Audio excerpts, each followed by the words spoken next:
আমার তারকা চিহ্নিত প্রশ্ন 589 সংসদে উত্থাপিত হলো। ধন্যবাদ মাননীয় সদস্য। তারকা চিহ্নিত প্রশ্ন 589 মহান সংসদে উত্থাপিত হলো। মাননীয় প্রতিমন্ত্রী। মাননীয় স্পিকার, আপনাকে ধন্যবাদ। মাননীয় সংসদ সদস্যের জ্ঞাতার্থে আমি জানাতে চাই, মাদারীপুর জেলা সদরে মাদারীপুর কারিগরি প্রশিক্ষণ কেন্দ্র নামে একটি প্রশিক্ষণ কেন্দ্র রয়েছে। সেখানে বিদেশগামী কর্মীদের প্রশিক্ষণ কার্যক্রম চলমান রয়েছে। 2 নম্বরে, কারিগরি প্রশিক্ষণ কেন্দ্র নির্মাণের ধারাবাহিকতায় চলমান 50টি উপজেলায় 50টি কারিগরি প্রশিক্ষণ কেন্দ্র স্থাপনের প্রকল্পের আওতায় মাদারীপুর জেলার শিবচরে একটি প্রশিক্ষণ কেন্দ্র নির্মাণ করা হবে। উপজেলা পর্যায়ে 50টি কারিগরি প্রশিক্ষণ কেন্দ্র স্থাপন শীর্ষক দ্বিতীয় পর্বের প্রস্তাবিত প্রকল্পে মাননীয় সংসদ সদস্যের নির্বাচনী এলাকা মাদারীপুর 3-এ একটি কারিগরি প্রশিক্ষণ কেন্দ্র নির্মাণ অন্তর্ভুক্ত করা হয়েছে। মাননীয় স্পিকার, আপনাকে ধন্যবাদ। মাননীয় প্রতিমন্ত্রী, আপনাকেও ধন্যবাদ। মাননীয় সদস্য, আপনি একটি সম্পূরক প্রশ্ন করতে পারেন। মাননীয় স্পিকার, আপনাকে ধন্যবাদ। আমার প্রশ্ন হচ্ছে, মাদারীপুর 3 আমার নির্বাচনী এলাকায় যে কারিগরি প্রশিক্ষণ কেন্দ্রটি করার জন্য আমি প্রশ্ন এনেছি। আমার নির্বাচনী আসনের আমাদের এলাকার অনেক যুবকরাই দেশের বাইরে যাওয়ার ইচ্ছা পোষণ করে। এই জন্য আমরা মনে করি আমার এলাকায় দ্রুত সময়ের মধ্যে এই কারিগরি প্রশিক্ষণ কেন্দ্রটি করার জন্য কত দ্রুত দেওয়া যায় সেই জন্য প্রশ্নটি রাখছি আমি। ধন্যবাদ মাননীয় সদস্য। মাননীয় প্রতিমন্ত্রী। জি, মাননীয় স্পিকার, আপনাকে ধন্যবাদ। এবং মাননীয় সংসদ সদস্য প্রশ্নের উত্তরে আমি তাকে জানাতে চাই, যেহেতু একেবারেই নতুন প্রকল্প শুরু হচ্ছে, সেটির জন্য স্বাভাবিকভাবে হয়তো 1-1.5 বছর তো সময় লাগবে। তারপরেও মাননীয় সংসদ সদস্য যেহেতু মহান সংসদের মাধ্যমে, আপনার মাধ্যমে বিষয়টি আমাদের দৃষ্টিতে এনেছেন, আমরা চেষ্টা করব যে অন্তত প্রায়োরিটি বেসিসে তার এলাকার কাজটা যেন দ্রুত সময়ের মধ্যে সম্পন্ন হয়। মাননীয় স্পিকার, আপনাকে ধন্যবাদ। মাননীয় প্রতিমন্ত্রী, আপনাকেও ধন্যবাদ। কুমিল্লা 10 আসন থেকে নির্বাচিত মাননীয় সদস্য জনাব মোহাম্মদ মোবাশ্বের আলম ভূঁইয়া, আপনি তারকা চিহ্নিত প্রশ্ন 590 মহান সংসদে উত্থাপন করুন। বিসমিল্লাহির রহমানির রহিম। মাননীয় স্পিকার, আপনাকে ধন্যবাদ। আমি মোবাশ্বের আলম ভূঁইয়া, 258, কুমিল্লা 10। আপনার মাধ্যমে মাননীয় দুর্যোগ ব্যবস্থাপনা ও ত্রাণ মন্ত্রী মহোদয় প্রতি দৃষ্টি আকর্ষণ করছি।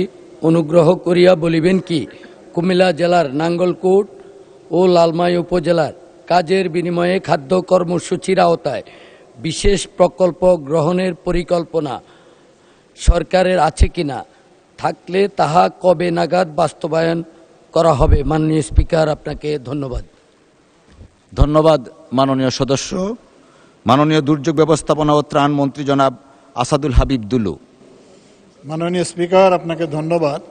কুমিল্লা জেলার নাঙ্গলকোট ও লালমাই উপজেলার কাজের বিনিময়ে খাদ্য কর্মসূচির আওতায় ইতিমধ্যে 2টি সাধারণ এবং 1টি আসনওয়ারি বরাদ্দ দেওয়া হয়েছে, যেখানে কুমিল্লা জেলার প্রতিটি সংসদীয় আসনের অনুকূলে কাবিটা 25 লক্ষ টাকা, কাবিখা চাল 20 মেট্রিক টন, কাবিখা গম 20 মেট্রিক টন এবং টিআর 30 লক্ষ টাকা ইতিমধ্যে প্রদান করা হয়েছে। মাননীয় স্পিকার, আপনাকে ধন্যবাদ। ধন্যবাদ মাননীয় মন্ত্রী। মাননীয় সদস্য, আপনি একটি সম্পূরক প্রশ্ন করতে পারেন। Thank you. মাননীয় স্পিকার, আপনার মাধ্যমে মাননীয় মন্ত্রী মহোদয়কে ধন্যবাদ।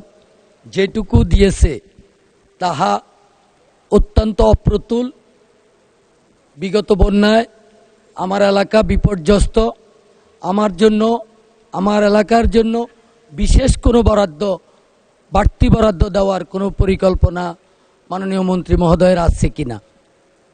ধন্যবাদ মাননীয় সদস্য। মাননীয় মন্ত্রী। মাননীয় স্পিকার, আপনাকে ধন্যবাদ। আমরা দায়িত্ব গ্রহণ করার আগেই অন্তর্বর্তীকালীন সরকার দুটি বিশেষ বরাদ্দ দিয়ে গেছেন, সাধারণ বরাদ্দ যেটা বলা হয়। আমরা সাম্প্রতিক সময় আমাদের 300 আসনে আমরা বিশেষ বরাদ্দ দিয়েছি। এরপরও যদি তার এলাকায় গ্রামীণ অবকাঠামো নির্মাণের ক্ষেত্রে শিক্ষা প্রতিষ্ঠানের সহযোগিতা, এমনকি ধর্মীয় প্রতিষ্ঠানে যদি প্রয়োজন হয়, উনি চাহিদাপত্র দিলে আমরা বিষয়টা বিবেচনা করব। ধন্যবাদ মাননীয় স্পিকার। ধন্যবাদ মাননীয় মন্ত্রী। মাননীয় সদস্যগণ, প্রশ্ন উত্তর পর্ব এখানেই শেষ হলো। মাননীয় সদস্য আবুল হাসনাত আবদুল্লাহ, আপনি কি বলতে চেয়েছিলেন? থ্যাংক ইউ মাননীয় স্পিকার। আজকে আপনি প্রশ্ন উত্তর পর্ব দিয়ে সংসদ শুরু করেছেন, তার জন্য আপনার প্রতি কৃতজ্ঞতা জানাচ্ছি এবং বিশেষভাবে আপনাকে ধন্যবাদ জানাচ্ছি, এবং আপনার এই যে প্রাণবন্ত সংসদকে ফাংশনাল করার যে প্রচেষ্টা, সেটার জন্য আপনার প্রতি আমরা থ্যাঙ্কফুল।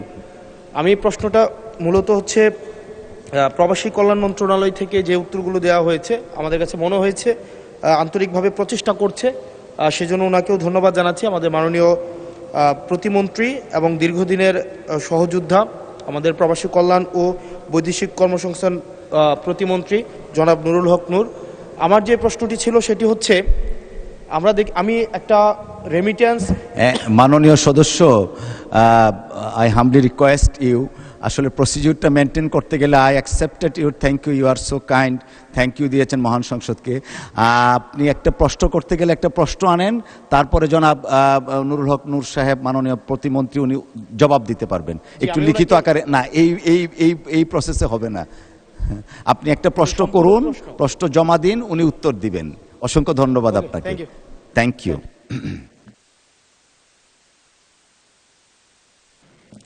মাননীয় সদস্যবৃন্দ, বিশেষ অধিকার প্রশ্নের নোটিশ বিধি 164 অনুযায়ী মাননীয় সদস্যবৃন্দ, মাননীয় সদস্য জনাব আব্দুল হান্নান মাসুদ, নোয়াখালী 6, বিশেষ অধিকার ক্ষুণ্ণ প্রশ্নের প্রায় একই বিষয়ে 2টি নোটিশ দিয়েছেন। তিনি তার নোটিশে উল্লেখ করেছেন, বাংলাদেশ জাতীয় সংসদের একজন সদস্য হিসাবে আমার জান, মাল, সম্মান এবং মর্যাদা রক্ষা করা মহান জাতীয় সংসদের দায়িত্ব বলে আমি মনে করি। এটি আমার বিশেষ অধিকারও বটে।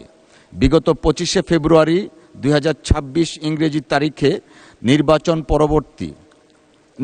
পূর্ববর্তী ও নির্বাচন পরবর্তী সহিংসতায় ক্ষতিগ্রস্ত পরিবারকে দেখতে গেলে আমার গাড়ি বহরে আমাকে হত্যার উদ্দেশ্যে সন্ত্রাসী হামলা চালানো হয়, যার প্রতিবাদে জামায়াত, এনসিপি সহ বিভিন্ন রাজনৈতিক দল বিবৃতি প্রদান করে। এছাড়াও 29শে মার্চ 2026 তারিখে মহান সংসদে বক্তব্যের প্রেক্ষিতে আমার বিরুদ্ধে অত্যন্ত অশালীন, মানহানিকর, নিন্দনীয়, গর্হিত স্লোগান ও বক্তব্য দেয়া হয়, যা আমার বাক স্বাধীনতা হরণের শামিল বলে আমি মনে করি। অনলাইনে বারবার আমাকে হত্যার হুমকি দেয়া হচ্ছে। মাননীয় সদস্যের উত্থাপিত বিষয়টি অত্যন্ত দুঃখজনক। কোনো সংসদ সদস্যের উপর বা অন্য যে কোনো ব্যক্তির উপর এরূপ হামলা অনাকাঙ্ক্ষিত, তবে বিষয়টি সাম্প্রতিক কোনো নির্দিষ্ট বিষয়ের মধ্যে সীমাবদ্ধ নয়। এছাড়াও মাননীয় সদস্যের বিরুদ্ধে কে বা কারা এই ধরনের বক্তব্য দিয়েছেন তা নোটিশে স্পষ্ট নয়। তবুও আমি মাননীয় সদস্যের উত্থাপিত অভিযোগের বিষয়ে অত্যন্ত সহানুভূতিশীল, কিন্তু কার্যপ্রণালী বিধির 165 উপবিধি 2 ও 165 উপবিধি 4 বিধি অনুযায়ী বিধিগতভাবে সীমাবদ্ধতার কারণে, আই রিপিট, বিধিগতভাবে সীমাবদ্ধতার কারণে নোটিশটি গ্রহণ করতে পারছি না বলে আন্তরিকভাবে দুঃখিত। তবে আমি মাননীয় সদস্য জনাব আব্দুল হান্নান মাসুদ এর নোটিশে উত্থাপিত বিষয়ে কার্যকর ব্যবস্থা গ্রহণ করার জন্য মাননীয় স্বরাষ্ট্রমন্ত্রীকে অনুরোধ জানাচ্ছি। ধন্যবাদ।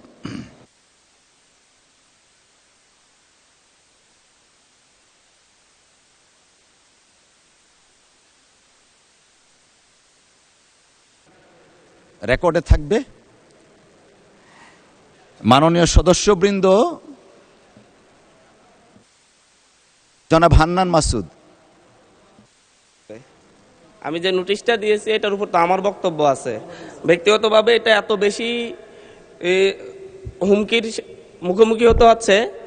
মাননীয় স্পিকার, আমি আসলে হচ্ছে নির্বাচনের আগ থেকেই আপনারা জানেন আমি যে অঞ্চলে জন্ম নিয়েছি সেই অঞ্চলে একটি দ্বীপাঞ্চল এবং যেখান থেকে ইলেকশন করেছি সেই জায়গায় ভূমিদস্যু জলদস্যুদের উৎপাত অনেক বেশি। এটা ধারাবাহিকভাবে গত পরশু আমি হাতিয়া থেকে আসার সময়ও প্রশাসনিকভাবে এবং বিভিন্ন মারফতে জানতে পেরেছি। আমি যে ফেরিতে করে আসতেছিলাম আমার উপর আক্রমণের জন্য ডাকাত দল প্রস্তুতি নিয়েছিল, তারপরে প্রশাসনের সহযোগিতা আমি সেখান থেকে এসেছি। এর আগেও আমি 2 বার আক্রমণের শিকার হয়েছি, নির্বাচনের সময় 3 বার আক্রমণের শিকার হয়েছি।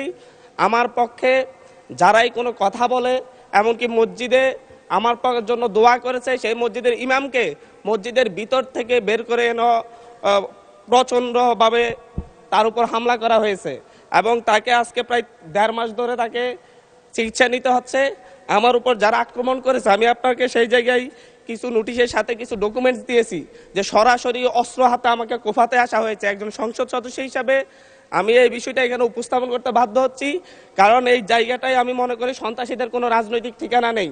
প্রতিনিয়ত বিভিন্ন একটি রাজনৈতিক দলের পদধারী এবং হচ্ছে বিভিন্ন ক্ষেত্রে পূর্বের ফ্যাসিবাদী লোকজন তারা সরাসরি ফেসবুকে থেকে একটি রাজনৈতিক সংগঠনের এখনকার শেল্টারে থেকে ফেসবুকে ভিডিও আকারে আপনারা যদি তদন্ত দেন, তদন্তে আমরা রিপোর্ট পেশ করব, ভিডিও দিব এবং হচ্ছে প্রত্যেকটা রেকর্ড আমাদের কাছে আছে যে হচ্ছে তারা কিভাবে আমাকে হত্যার হুমকি দিচ্ছে, এলাকায় ঢুকতে না দেওয়ার হুমকি দিচ্ছে। আমি তো আমার যেই এলাকা যেখান থেকে আমি নির্বাচন করছি সেই এলাকায় আমাকে নিরাপদে যাওয়ার ব্যবস্থা করতে হবে, নিরাপদে আমাকে থাকার ব্যবস্থা করতে হবে, আমার সাথে যারা নেতাকর্মীরা চলাচল করবে তাদের নিরাপত্তা দিতে হবে। এটা একজন বিশেষ অধিকারের ব্যাপারে, এটা বিশ্বব্যাপী একজন সংসদ সদস্যের বিশেষ নিরাপত্তা বিধান করা রাষ্ট্রের দায়িত্ব, সরকারের দায়িত্ব। অথচ আমার উপর সরাসরি ভিডিওতে এবং সংবাদ মাধ্যমে প্রকাশিত সরাসরি অস্ত্র হাতে আমাকে কোপাতে আসা ব্যক্তিও এখন যখন আবার আমার নেতাকর্মীদেরকে হুমকি দিচ্ছে, তাহলে তো আমি অবশ্যই নিরাপত্তাহীনতায় ভুগবো। তো এই ব্যাপারটা অবশ্যই গ্রহণ করে আমি মনে করি একটা তদন্তে পাঠানো দরকার, সংসদীয় তদন্ত হতে পারে এবং কারা এই ব্যাপারে আমাদেরকে, আমি সহ আমার নেতাকর্মীদেরকে কিভাবে হত্যার হুমকি দিয়ে এবং হচ্ছে এখন এলাকায় থাকে সরাসরি আক্রমণ করে, এমনকি আমার উপর আমার নিরাপত্তা দিতে যাওয়া পুলিশের উপর আক্রমণ হয়েছে। নট এ সিঙ্গেল আসামি অ্যারেস্ট হয়েছে। ভোটের দিনে আমার উপর আমার গাড়ি বড় হামলা করে, আমার গাড়িতে 6টা কুপির দাগ এখনো আছে, এখনো তারা এলাকায় ঘুরে বেড়াচ্ছে। বিটিভির সাংবাদিককে কুপিয়েছে, এখনো এলাকায় ঘুরে বেড়াচ্ছে। এই প্রত্যেকটা আসামির ক্ষেত্রে দেখা যাচ্ছে তৎকালীন ইউনিয়ন বিএনপির সভাপতিকে হত্যা করেছে, ইউনিয়ন বিএনপি সদস্যকে হত্যা করেছে। এই ধরনের হত্যা মামলার আসামিরা, এই ধরনের হত্যা মামলা, আমি আমার বিশেষ নিরাপত্তার বিধিতে কথা বলতেছি, আপনাদের উপরে হামলা হতে পারে এইভাবে না। মাননীয় স্পিকার, এটা একেবারে মাননীয় সদস্য, আমি আমার নিরাপত্তার কথা বলছি, আমি কনসার্ন জানাচ্ছি এবং আমার উপর যদি পরের বার আক্রমণ হয় সেটাকে ট্রেজারি বেঞ্চ থেকে দায়িত্ব নিবে কিনা এটা তাহলে বলুক যে আমরা দায়িত্ব নিব, আমরা সরকারের দায়িত্ব আছে, পরেরবার যদি আপনার উপর আক্রমণ হয় আমরা দায়িত্ব নিব। আমি বসে যাচ্ছি, আর নয় বলতে হবে যে যারা এই সন্ত্রাসী কার্যক্রম করে তাদেরকে আইনের আওতায় আনবো আমরা। ধন্যবাদ মাননীয় সদস্য, এখন একটু শুনেন।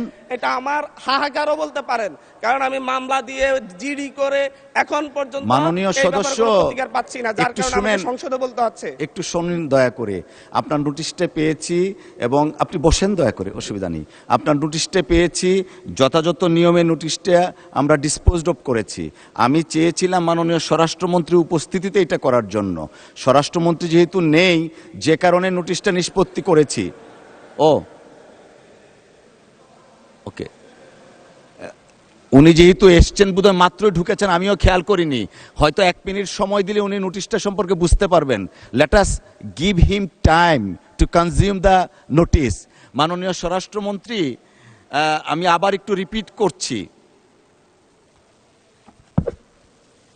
মাননীয় সংসদ সদস্য জনাব হান্নান মাসউদ, তিনি 164 বিধিতে একটা নোটিশ দিয়েছেন, 164 বিশেষ অধিকার প্রশ্নে একটা নোটিশ দিয়েছেন। সেইখানে আপনি যেহেতু এসছেন, আমরা একটু সময় নিয়ে আবার নোটিশটা পড়ি, তাহলে হান্নান মাসুদ সাহেবকেও অ্যাড্রেস করা যাবে।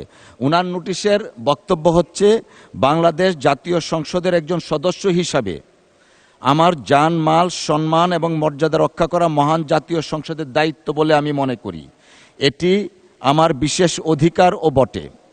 বিগত 25শে ফেব্রুয়ারি 2026 ইংরেজি তারিখে নির্বাচন পূর্ববর্তী ও পরবর্তী সহিংসতায় ক্ষতিগ্রস্ত পরিবারকে দেখতে গেলে আমার গাড়িবহরে আমাকে হত্যার উদ্দেশ্যে সন্ত্রাসী হামলা চালানো হয়, যার প্রতিবাদে জামায়াত, এনসিপি সহ বিভিন্ন রাজনৈতিক দল বিবৃতি প্রদান করে।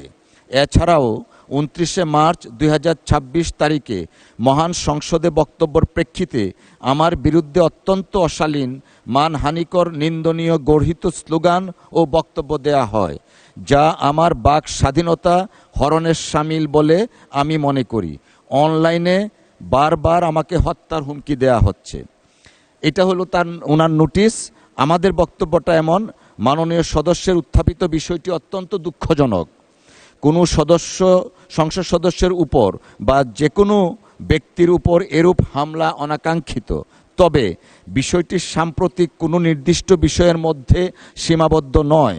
এছাড়াও মাননীয় সদস্যের বিরুদ্ধে কে বা কারা এই ধরনের বক্তব্য দিয়েছেন তা নোটিশে স্পষ্ট নয়। তবুও আমি মাননীয় সদস্যের উত্থাপিত অভিযোগের বিষয়ে অত্যন্ত সহানুভূতিশীল, কিন্তু কার্যপ্রণালী বিধি 165 উপবিধি 2 এবং 165 উপবিধি 4 অনুযায়ী বিধিগত সীমাবদ্ধতার কারণে নোটিশটি গ্রহণ করতে পারছি না বলে আন্তরিকভাবে দুঃখিত। তবে আমি মাননীয় সদস্য জনাব আব্দুল হান্নান মাসুদের নোটিশে উত্থাপিত বিষয়ে কার্যকর আইনানুগ ব্যবস্থা গ্রহণের জন্য মাননীয় স্বরাষ্ট্রমন্ত্রীকে অনুরোধ জানাচ্ছি। ধন্যবাদ। মাননীয় স্বরাষ্ট্রমন্ত্রী, মাইকটা দিবেন প্লিজ। মাননীয় স্পিকার, আপনাকে ধন্যবাদ। মাননীয় সদস্য যথাযথভাবেই বিধি মোতাবেক তার নোটিশটি প্রদান করেছেন বলে আমার বিশ্বাস, এবং বিধি মোতাবেক আপনি সেটা নিষ্পত্তি করেছেন, আপনার সিদ্ধান্ত জানিয়েছেন। এরপরেও তার নোটিশটি আপনি দ্বিতীয়বারের মতো আবার পড়ে শুনিয়েছেন, আপনাকে অসংখ্য ধন্যবাদ। এবং মাননীয় সদস্য, আমি তখন আমার সংসদ রুমেই ছিলাম, উনি যখন স্টার্ট করেছেন আমি শুনেছি কিছু, বাকিটা এখানে এসে শুনলাম। এটা অত্যন্ত দুঃখজনক যদি ঘটনাটা সত্য হয়ে থাকে। তো এই বিষয়ে আমি এখনও অনুরোধ করব, মাননীয় সংসদ সদস্য কোনো যদি জিডি অথবা মামলা সংশ্লিষ্ট থানায় না করে থাকেন, এখনও তিনি ইচ্ছা করলে সেই বিষয়ে ওনার অভিযোগ সংশ্লিষ্ট থানায় দায়ের করতে পারেন, এবং সেই বিষয়ে আমরা আইনানুগ ব্যবস্থা নেব। আর বিশেষ অধিকার প্রশ্ন উত্থাপনের বিষয়টি যেহেতু আপনি নিষ্পত্তি করে দিয়েছেন, এর বাইরে এই মুহূর্তে আমার তেমন কিছু বলার নেই। তবে আমি আশ্বস্ত করতে চাই, শুধু মাননীয় সংসদ সদস্য যিনি উত্থাপন করেছেন তার বিষয়ে নয়, যে কোনো মাননীয় সংসদ সদস্য এই হাউজের যদি সেই রকম কোনো পরিস্থিতির শিকার হন, তাহলে যেন বিষয়টি স্বরাষ্ট্র মন্ত্রণালয়ের নজরে তাৎক্ষণিকভাবে আনেন, অথবা নিকটস্থ থানায় সেই বিষয়ে অভিযোগ দাখিল করেন। আমরা আইনের শাসন প্রতিষ্ঠা বদ্ধপরিকর। মাননীয় স্পিকার, আপনাকে ধন্যবাদ। ধন্যবাদ মাননীয় মন্ত্রী। মাননীয় সদস্যবৃন্দ, আজ কার্যপ্রণালী বিধির 71 বিধিতে জরুরি জনগুরুত্ব সম্পন্ন বিষয় সম্পর্কে 75টি মনোযোগ আকর্ষণের নোটিশ পাওয়া গেছে।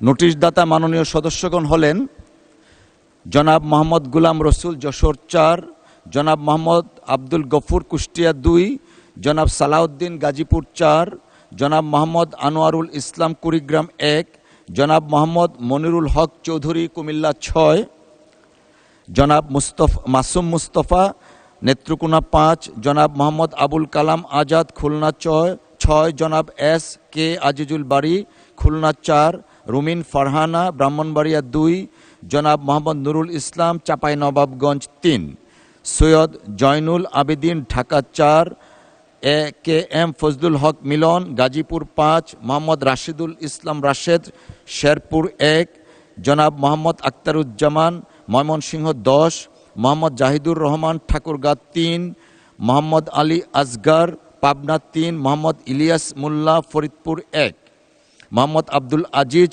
নাটোর 4; জনাব আল ফারুক আব্দুল লতিফ, নীলফামারী 2; শেখ ফরিদ আহমেদ, চাঁদপুর 3; মোহাম্মদ আব্দুল খালেক, সাতক্ষীরা 2; এস এম জাহাঙ্গীর হোসেন, ঢাকা 18; মোহাম্মদ আব্দুল আলিম বাগেরহাট 4, মোহাম্মদ জহিরুল ইসলাম চট্টগ্রাম 16, মোহাম্মদ কামরুল হাসান ময়মনসিংহ 6, মোহাম্মদ মাহবুবুল আলম কুড়িগ্রাম 3, জনাব মোহাম্মদ নুরুল আমিন রংপুর 6, জনাব আনিসুর রহমান মাদারীপুর 3, জনাব মোহাম্মদ আবু তালিব ঝিনাইদহ 4, মোহাম্মদ শওকতুল ইসলাম মৌলভীবাজার 2, শাহজাহান চৌধুরী চট্টগ্রাম 15, মোহাম্মদ মুশাররফ হোসেন বগুড়া 4, সরোয়ার জামাল নিজাম চট্টগ্রাম 13, মোহাম্মদ শামসুর রহমান শিমুল বিশ্বাস পাবনা 5, মইনুল ইসলাম খান মানিকগঞ্জ 2, জনাব মোহাম্মদ মজিবুর রহমান রাজশাহী 1,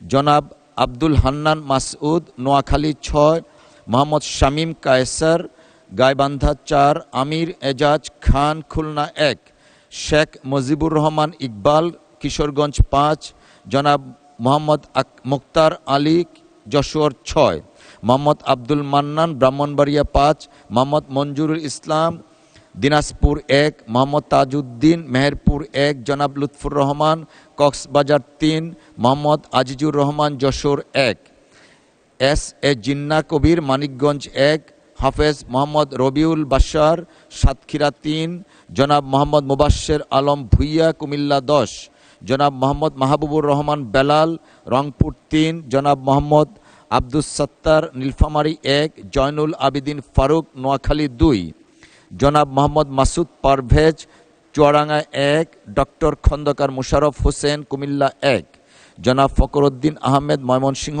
11, জনাব নাসিরউদ্দিন আহমেদ মৌলভীবাজার 1, জনাব মোহাম্মদ শাহাদাত হোসেন লক্ষ্মীপুর 1, জনাব এ এম মাহবুব উদ্দিন নোয়াখালী 1, জনাব মোহাম্মদ এনামুল হক চট্টগ্রাম 12, জনাব রফিকুল ইসলাম জামাল ঝালকাঠি 1, জনাব মাসুদ সাইদি পিরোজপুর 1, জনাব আলমগীর মোহাম্মদ মাহফুজুল্লাহ ফরিদ কক্সবাজার 2, খন্দকার আবু আশফাক ঢাকা 1, জনাব মোহাম্মদ সেলিম ভুইয়া কুমিল্লা 2, জনাব মোহাম্মদ সেলিম রেজা সিরাজগঞ্জ 1, জনাব মোহাম্মদ আবুল খায়ের ভুইয়া লক্ষ্মীপুর 2, জনাব এ ই সুলতান মাহমুদ বাবু জামালপুর 2, জনাব মোহাম্মদ আবদুল্লাহ মুন্সিগঞ্জ 1, জনাব মোহাম্মদ আনোয়ারুল হক নেত্রকোনা 2, জনাব মোহাম্মদ জালাল উদ্দিন চাঁদপুর 2, জনাব মোহাম্মদ সাইফুল আলম ঢাকা 12, জনাব আক্তার হোসেন রংপুর 4,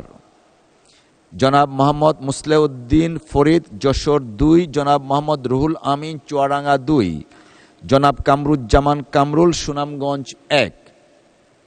নোটিশগুলির মধ্য থেকে আমি নোয়াখালী 2 আসন থেকে নির্বাচিত মাননীয় সদস্য জনাব জয়নাল আবিদিন ফারুক, কুমিল্লা 1 আসন হতে নির্বাচিত মাননীয় সদস্য ডক্টর খন্দকার মোশাররফ হোসেন এবং সুনামগঞ্জ 1 আসন থেকে নির্বাচিত মাননীয় সংসদ সদস্য জনাব কামরুজ্জামান কামরুল এর নোটিশগুলো গ্রহণ করলাম। বাকি নোটিশগুলো গ্রহণ করা সম্ভব হলো না বলে আন্তরিকভাবে দুঃখিত। যাদের নোটিশ গ্রহণ করা সম্ভব হয়নি, বিধি অনুযায়ী তাদের মধ্য হতে প্রত্যেককে নিজ নিজ নোটিশের বিষয়বস্তু সম্পর্কে 2 মিনিট করে বক্তব্য রাখার আহ্বান জানাবো। তবে মোট 30 মিনিটের মধ্যে যতজন সদস্যের বক্তব্য রাখা সম্ভব ততজন সদস্য বক্তব্য রাখবেন। যশোর 4 আসন থেকে নির্বাচিত মাননীয় সদস্য জনাব মোহাম্মদ গোলাম রসুল, নোটিশ নম্বর 870। ধন্যবাদ। আপনার সময় 2 মিনিট। মাননীয় স্পিকার, আপনাকে ধন্যবাদ। আমার নির্বাচনী এলাকা 88 যশোর 4, বাগারপাড়া উপজেলা, অভয়নগর উপজেলা এবং সদরের বসুন্ধী ইউনিয়ন নিয়ে আমার নির্বাচনী এলাকা গঠিত। প্রায় 7 লক্ষ মানুষের বসবাস। আমার এই নির্বাচনী এলাকার অভয়নগর এবং বাগারপাড়া উপজেলার মাঝ দিয়ে বয়ে গেছে ভৈরব নদী। যে নদীর পাশে বসুন্ধিয়া ইউনিয়ন এবং বসুন্ধিয়া একটি বাজার, যেটা ব্রিটিশ আমল থেকেই একটি নদীবন্দর ছিল এবং অনেক বড় বাজার ছিল। এই বাজারের পাশে একটি ব্রিজ নির্মাণ করা হয়েছিল 88 সালে। এই ব্রিজের মাধ্যমেই বাগারপাড়া অভয়নগর উপজেলার সংযোগস্থল করা হয়েছিল। বাগারপাড়া উপজেলার হাজার হাজার মানুষ এই ব্রিজ দিয়ে চলাচল করত এবং তারা নোয়াপাড়া শিল্প শহরে যারা শ্রমিক তারা যাতায়াত করত, বিশেষভাবে খুলনা শহরে যাতায়াতের এই রাস্তা ছিল। কিন্তু 88 সালে নির্মিত এই ব্রিজটি অত্যন্ত জরাজীর্ণ হয়। 2023 সালে ব্রিজটি ভেঙে দেওয়া হয়। নতুন করে সেখানে ব্রিজ নির্মাণ করবার জন্যে এলজিইডি মন্ত্রণালয় সেখানে ব্রিজ নির্মাণ করার জন্য নতুনভাবে প্রকল্প গ্রহণ করে, কিন্তু আজও সেখানে ব্রিজ নির্মাণ করা হয়নি। সেখানে পাশে একটি ছোট্ট বেলি ব্রিজ নির্মাণ করা হয়েছে, যা দিয়ে হয়তো অটোরিকশা এবং ইজি বাইক, ভ্যান এগুলো চলাচল করে, প্রাইভেট চলাচল করে। প্রায় 10-15 হাজার মানুষ প্রতিদিন এই বেলি ব্রিজ দিয়ে যাতায়াত করে, যা অত্যন্ত ঝুঁকিপূর্ণ। কিন্তু এখানে যখন ব্রিজ ছিল, বাগারপাড় থেকে সেখানে বাস চলতো নোয়াপাড়া পর্যন্ত, খুলনা পর্যন্ত, এবং এই বসুন্ধিয়া। ধন্যবাদ মাননীয় সদস্য। কুষ্টিয়া 2 আসন থেকে নির্বাচিত মাননীয় সদস্য জনাব মোহাম্মদ আব্দুল গফুর, নোটিশ নম্বর 871। বিসমিল্লাহির রহমানির রহিম। মাননীয় স্পিকার, আপনাকে ধন্যবাদ। আমি মোহাম্মদ আব্দুল গফুর, 76 কুষ্টিয়া 2, মিরপুর ভাড়ামারা। আমার নির্বাচনী এলাকা মিরপুর উপজেলার পুরোধা ইউনিয়নের বড় একটি জংশন, রেলওয়ে জংশন। এর সাথেই রয়েছে বাংলাদেশের দ্বিতীয় বৃহত্তম কাপড়ের হাট এবং কুষ্টিয়ার বাংলাদেশের সবচেয়ে বড় চাল উৎপাদনকারী এলাকা খাজানগর পুরোধা। এই জংশন হওয়ার কারণে প্রতিনিয়ত এখানে অনেকগুলি ট্রেন খুলনা ঢাকা, খুলনা রাজশাহী, গোপালগঞ্জ রাজশাহী সহ অনেকগুলি ইন্টারসিটি ট্রেন এবং লোকাল ট্রেন যাতায়াত করে। ফলে অধিকাংশ সময় এখানে রেলগেট পড়ে থাকার কারণে হাজার হাজার মানুষের দুর্ভোগের কোনো সীমা নেই।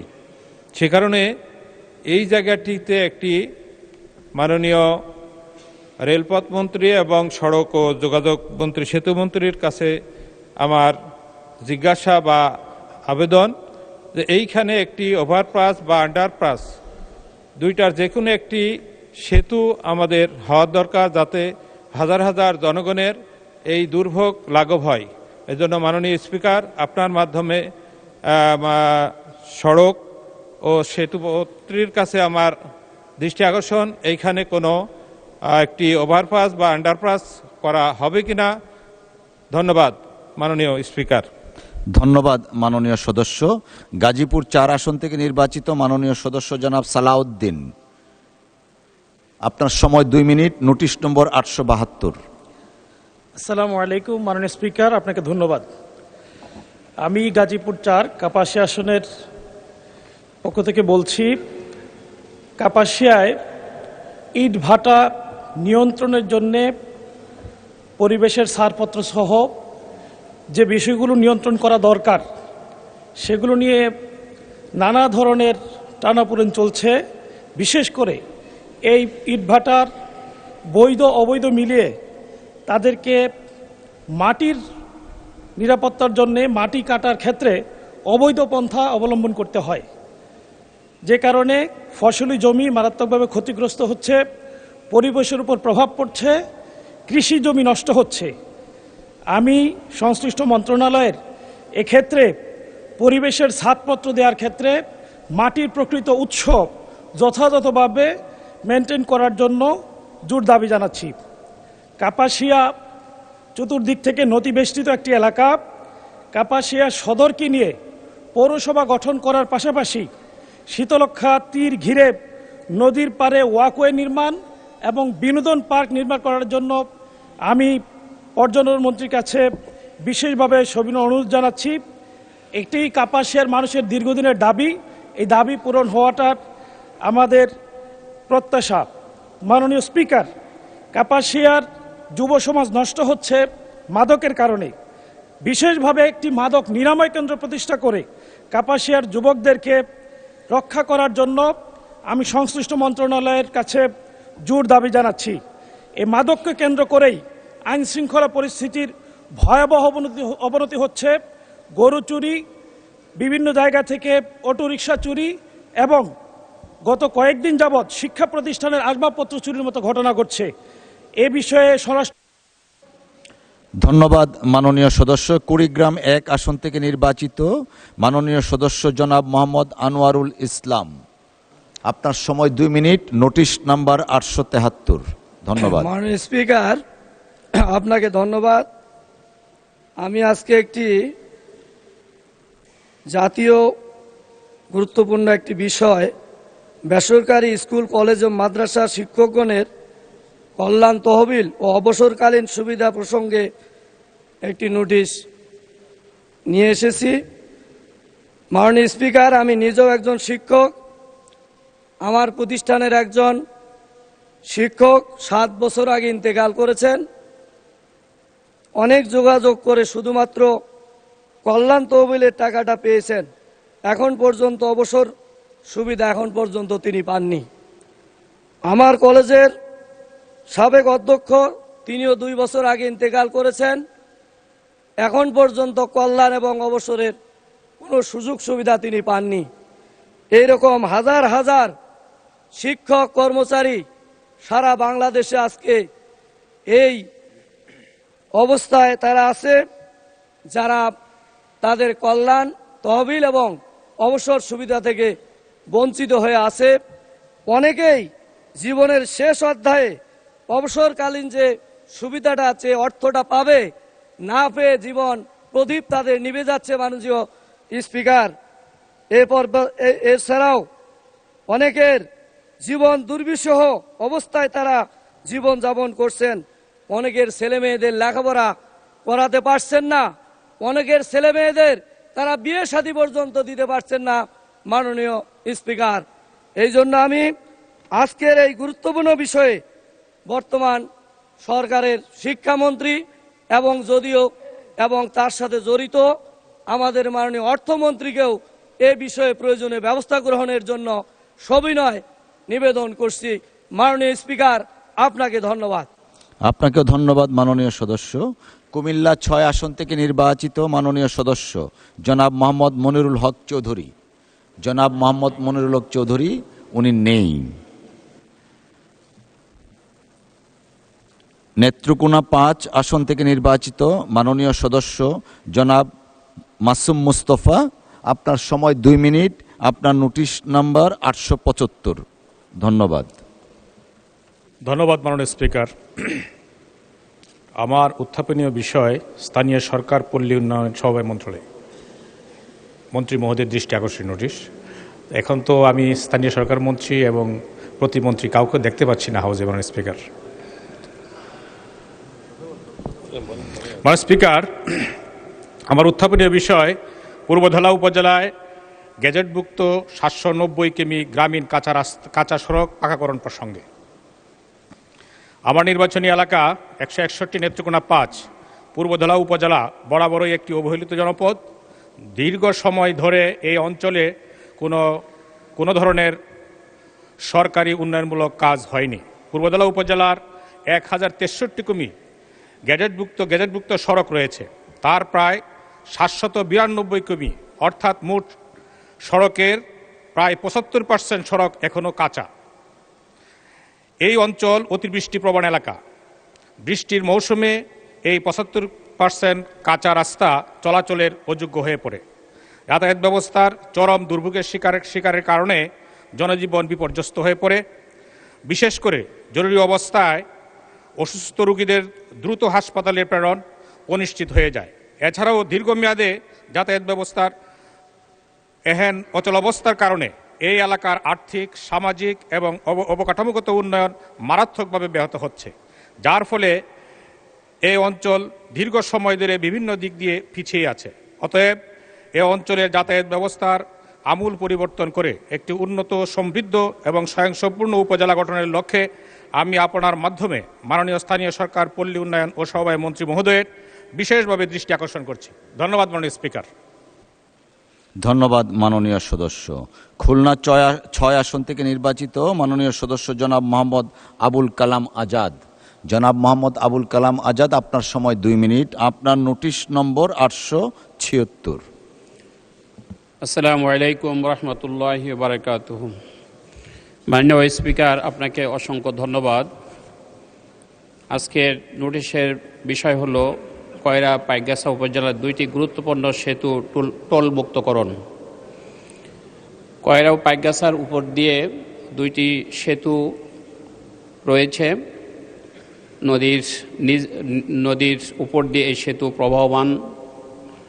এই 2টি সেতু এই অঞ্চলে মানুষের যাতায়াত, ব্যবসা বাণিজ্য, শিক্ষা ও চিকিৎসা সেবার জন্য অত্যন্ত গুরুত্বপূর্ণ।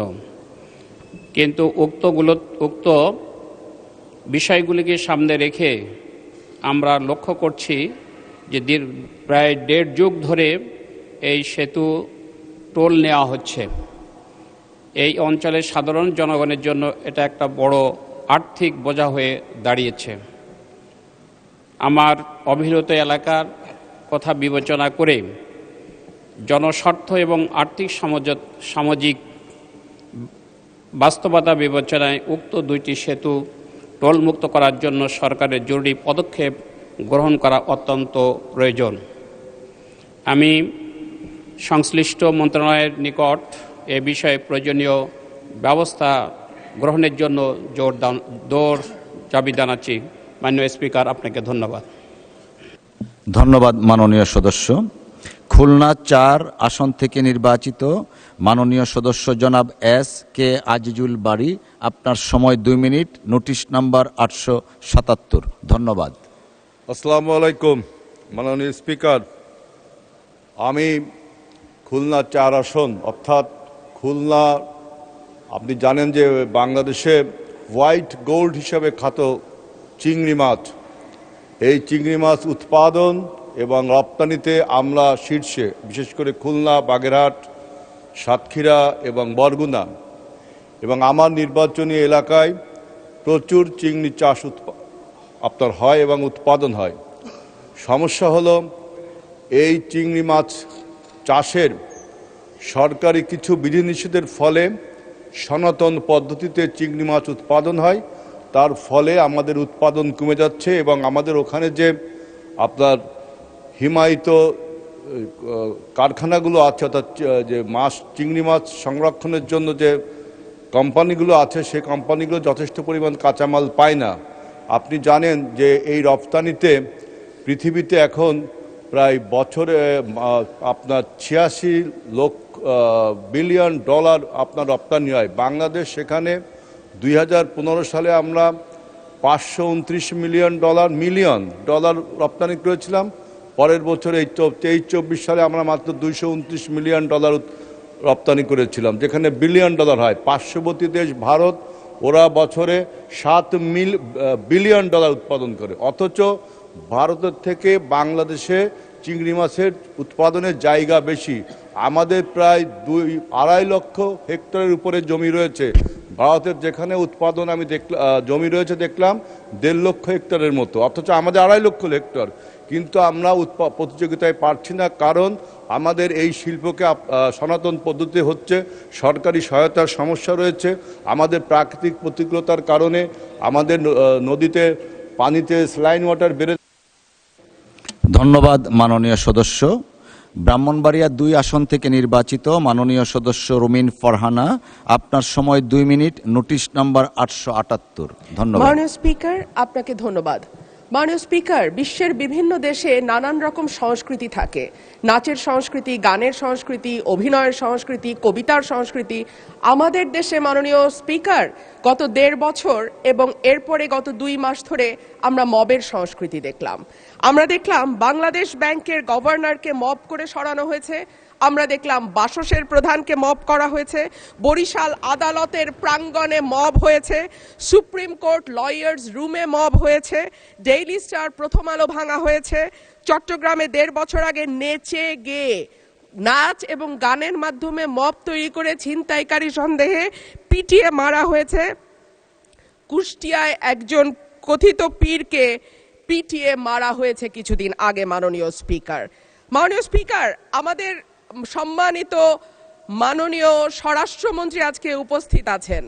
উনি একবার না দুইবার না কয়েক দফা আমাদেরকে আশ্বস্ত করেছিলেন বাংলাদেশে আর মবের কালচার হবে না।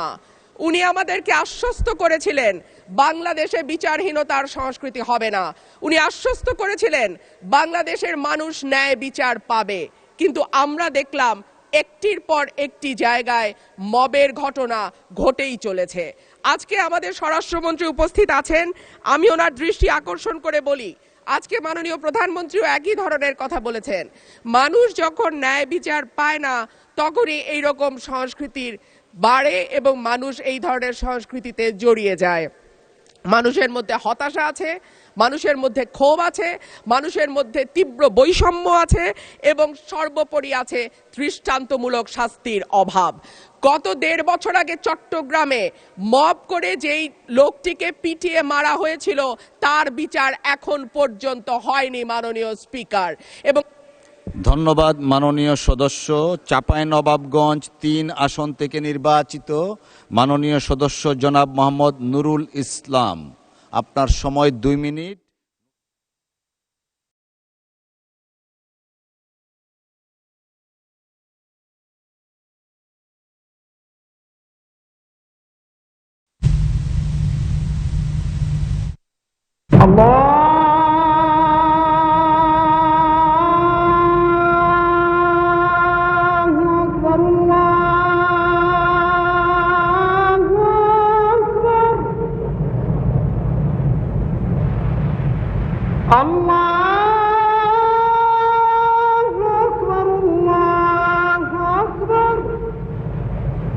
أشهد أن لا إله إلا الله أشهد أن لا إله إلا الله أشهد أن محمدا رسول الله أشهد أن محمدا رسول الله حي على الصلاة